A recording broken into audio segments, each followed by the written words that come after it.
Good day, ladies and gentlemen! Welcome to another video na talagang magbibigay sa inyo ng pag-asa upang kayo'y magkapera. Look! Ang dami na naman po, ladies and gentlemen. Ako, maraming salamat po sa lahat na nagtitiwala sa atin, sa ating Pay Later. Yan, mga customers po natin sa Shopee, ay sa Lazada, sa TikTok. Ayan, napakarami po nila, ladies and gentlemen. Maraming salamat po sa inyong patuloy na pagsuporta at pagtitiwala. Ito po lahat yung label. Sa nakalipas lamang po ito na magdamag, no? Ito yung mga nag-order na po sa ating TikTok shop at sa ating Lazada shop, no? At ito na nga yung ating mga yung mga pinapatrade nila ng mga TikTok Pay Later at saka mga Lazada Pay Later. Nandito na po, ladies and gentlemen. So abangan na lang nila. Pag dumating na sa kanila yung kanilang parcel, matatanggap na nila ang kanilang gatong, ang kanilang mga pera. Yay! Grabe, ang dami. Sobrang maraming salamat po sa inyo. Napakarami. Sobrang nagtitiwala sa atin. Napaka-legit po kasi, ladies and gentlemen.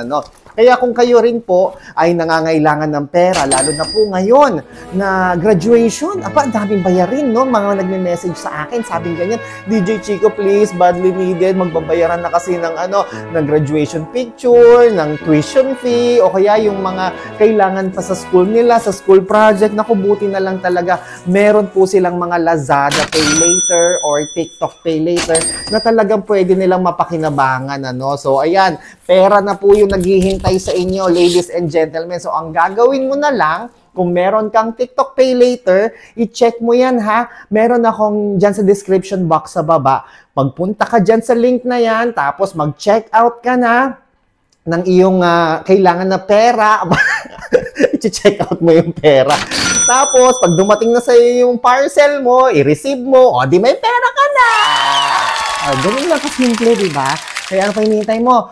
Click the description box sa baba. May Lazada shop tayo dyan, TikTok shop tayo dyan. Mag-check out ka na ng pera para naman magka-pera ka na. Okay? Pay later ang mode of payment, ha? Huwag po kayo mag-mode of payment ng COD. Kasi hindi naman dapat to para sa COD, okay? Pag COD yan, pagdating sa inyo ng parcel, magbabayad pa kayo, di ba? Wala nga kayo pera, di ba? So, piliin nyo po yung pay later. Okay po ba yun? Ako po, sa mga nagtatanong pala, ha, kung meron daw pa ba tayong Shopee Pay Later, hindi ko pa nagagawa yung shop. Kasi syempre, di ba, yung paggawa ng shop, di naman siya yung para ka lang nagbukas ng Facebook account. Hindi po siya ganon. Ang pag-open po kasi ng shop, nangangailangan niya ng certificate sa DTI, magka-apply ka pa niyan, kailangan niya ng barangay permit, no, ng municipal permit, kailangan pa niyan ng BIR registration, payment 0605, 2307, at sangkaterba pang mga papeles. Kaya hindi basta-basta nakakapag-open. Kaya sa mga nagtatanong kung legit ba tayo, naku po, ladies and gentlemen, legit na legit tayo. Documentation pa lang na ipapasa po sa mga TikTok shop at sa Lazada shop, napakarami na pong dokumento. Hindi ka pwedeng magparekto lang, no? Yung mga peke-peke, hindi po tinatanggap yan doon. Kaya kung kayo'y naghahanap ng mapagkakatiwalaan po talaga, huwag na kayong lumayo, ladies and gentlemen. DJ Chico lamang po para sa inyong TikTok Pay Later at Lazada Pay Later. Ano pang hinihintay mo? Click the description box sa baba. Ako po si Chico. Enjoy the rest of the day and God bless po! Woohoo! Ang dami! Grabe! Ilan kaya ito? Mamaya pa, may darating pa mamaya. 1,000 million. Dami! Ay, nako. Sige, pakihintay na lang. Ay, tapos na pa. Pakihintay na lang po, ha?